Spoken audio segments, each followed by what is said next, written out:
c'est quelqu'un pour la suite.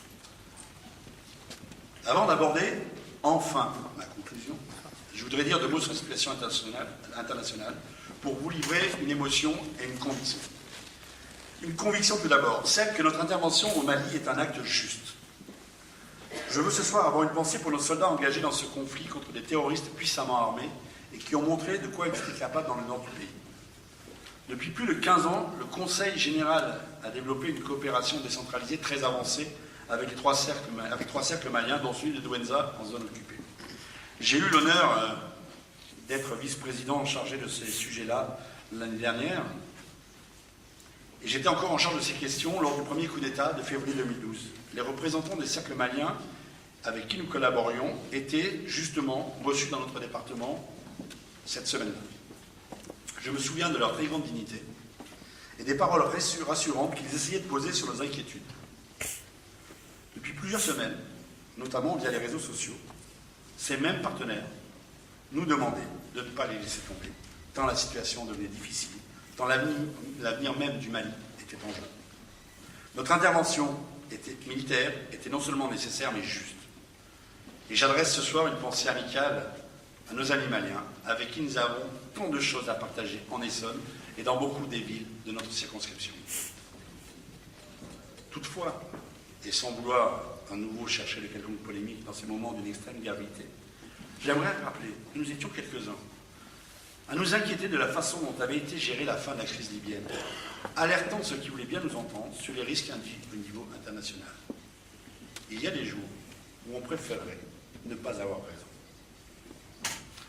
Il est bon, à cette occasion, de nous souvenir aussi qu'une absence de choix clair peut parfois être aussi lourd de conséquences qu'une mauvaise décision. Une émotion ensuite. J'y ai déjà fait allusion ce soir, je n'ai pas voté le traité européen présenté il y a quelques mois au Parlement. Ne pas respecter la discipline de vote de son groupe politique est un acte difficile à assumer, rare et particulièrement symbolique.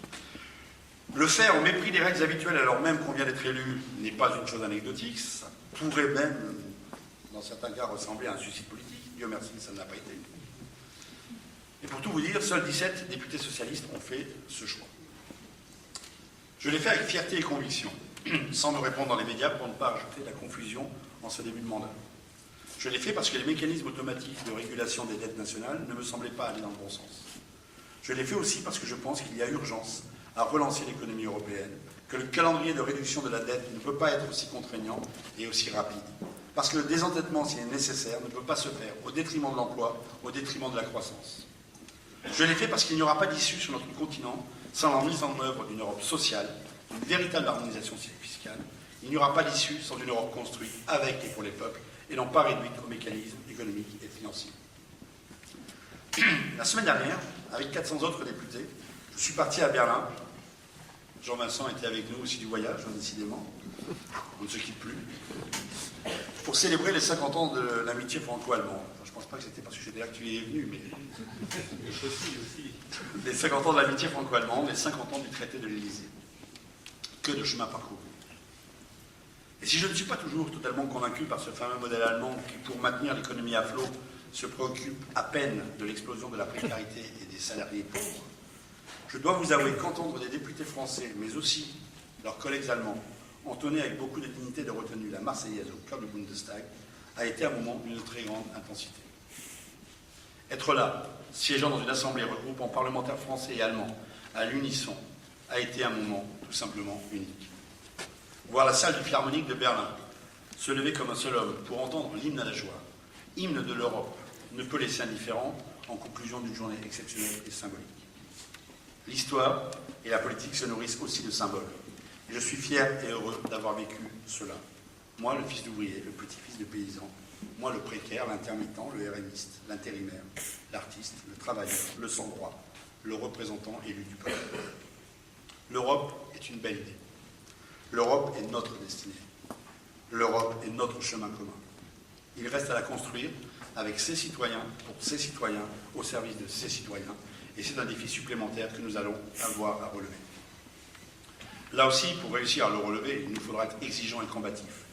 Et si le fait d'avoir remis la croissance au cœur des débats européens, comme l'a fait François Hollande quelques jours après son arrivée à l'Élysée, est une bonne chose, Cela ne constitue pourtant que le premier pas d'une longue route. Quand on sait à quel point faire bouger l'Europe est compliqué, on peut s'en féliciter, certainement pas s'en satisfaire. Vous l'avez compris, 2013 sera une année fondamentale pour la majorité à laquelle j'appartiens sans réserve, malgré ces questions que je porte et que j'assume pleinement. Relancer l'économie, faire de la croissance une priorité, réduire notre dette pour dégager de nouvelles marges de manœuvre, engager une réforme fiscale en profondeur. Et non, on ne peut pas la considérer comme terminée à ce jour, quoi qu'en dise mon ami le ministre du Budget, Jean-Marc Cahuzac.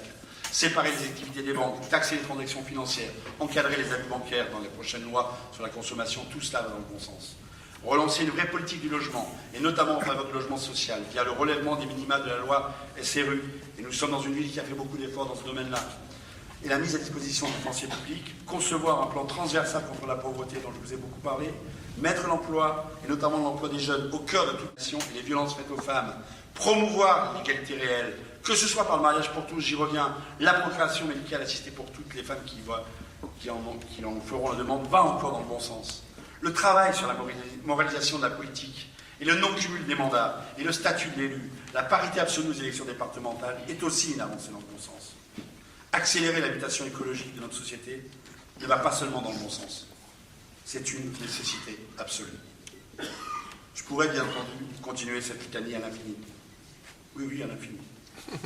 Et pourtant, malgré mon enthousiasme, ma conclusion serait quand même la même. Oui, tout cela va dans le bon sens, mais qu'on ne s'y trompe pas, cela ne suffira pas.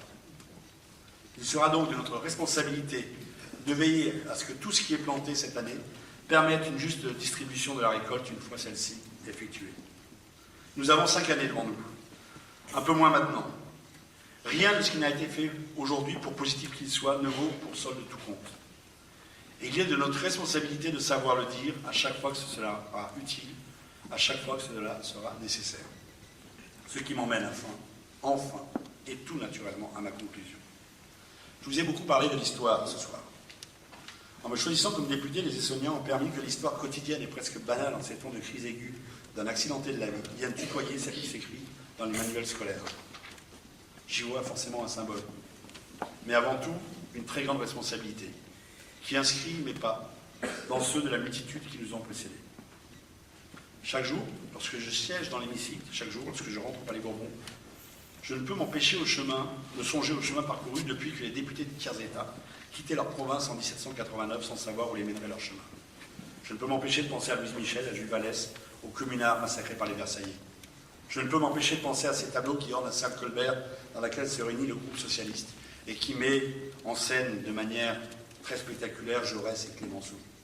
Je ne peux m'empêcher de penser au Front populaire, à ceux qui furent les premiers à dire non en 1941. Je ne peux m'empêcher d'avoir en tête le chant des partisans et les rires et les larmes d'un soir de mai 81. Je ne peux m'empêcher de voir devant moi un homme debout, demander à cette tribune que tout député aborde avec émotion et respect l'abolition de la peine de mort. Ce n'est ni par excès d'orgueil, ni par populisme que j'ai voté pour cette première cérémonie de vœux, ces moments de notre histoire, ces femmes et ces hommes auxquels j'aurais pu rajouter le J'accuse de Zola, Hugo ou Camus. Et ceux qui, sur le terrain, bien sûr, année après année, ont patiemment œuvré pour les victoires du printemps dernier. C'est cette filiation qui me rappelle en permanence que rien ne nous a été donné, qu'aucune porte ne nous a été ouverte, que rien ne nous a été concédé. Tout ce que nous avons eu, des congés payés à l'assurance chômage, de la retraite pour tous à la sécurité sociale, des 35 heures au RMI, tout ce que nous avons construit, tout ce qui nous fédère aujourd'hui, nous l'avons pris, nous nous sommes battus pour l'avoir, et à chaque fois, on nous disait que ce n'était pas possible. Pas pour nous seuls, pas pour le cours de victoires individuelles, mais pour le plus grand nombre, pour une idée de justice et de solidarité, pour une idée particulière de l'homme et de la société, par souci d'égalité. Il en sera de même pour ce changement que nous avons mis en œuvre. Il n'ira pas au bout de ces promesses sans notre volonté commune, sans que toutes et tous nous ne le prenions à bras-le-corps, sans que nous affrontions un cap à atteindre et non pas simplement une feuille de route à mettre en œuvre. C'est notre faculté à être exigeant, lucide, combatif, uni, sans regret pour le passé et plein de confiance pour l'avenir, qui déterminera notre capacité à changer vraiment la vie des gens, à changer notre vie, à tous et à chacun. Le sillon a été tracé, le choc de la charrue ouvre la terre. On peut juger qu'il ne s'enfonce pas suffisamment profondément ou que l'attelage ne va pas assez vite. Mais tant qu'il reste rectiligne, ce sillon ouvre la voie de tous les possibles. Et cette histoire que j'ai conviée à plusieurs reprises à cette soirée recèle au moins une vérité profonde. Quelle que soit la qualité de la charrue, les cultivateurs sont nombreux. Et lorsque l'un d'eux, de fatigue ou d'ennui, laisse la bride à terre, il y a toujours un compagnon, un camarade pour reprendre le harnais et avancer encore un peu. Je vous souhaite à toutes et à tous de toujours avoir la force d'avancer, quelles que soient les circonstances, quelles que soient les contraintes qui vous font face, quels que soient les défis à relever. Pour vous, ceux qui vous sont chers et ceux que vous ne connaissez pas, mais qui partagent ces mêmes espérances. Parce que je crois résolument à la force du collectif, que votre présence nombreuse et chaleureuse ce soir m'apporte la preuve que votre choix n'est pas celui du repli sur soi. Je vous assure de ma volonté forte d'aller de l'avant. Je sais que je peux compter sur vous. Vous pouvez compter sur moi. Bonne et heureuse année 2013 pour vous et tous ceux qui vous sont chers. Merci de votre patience.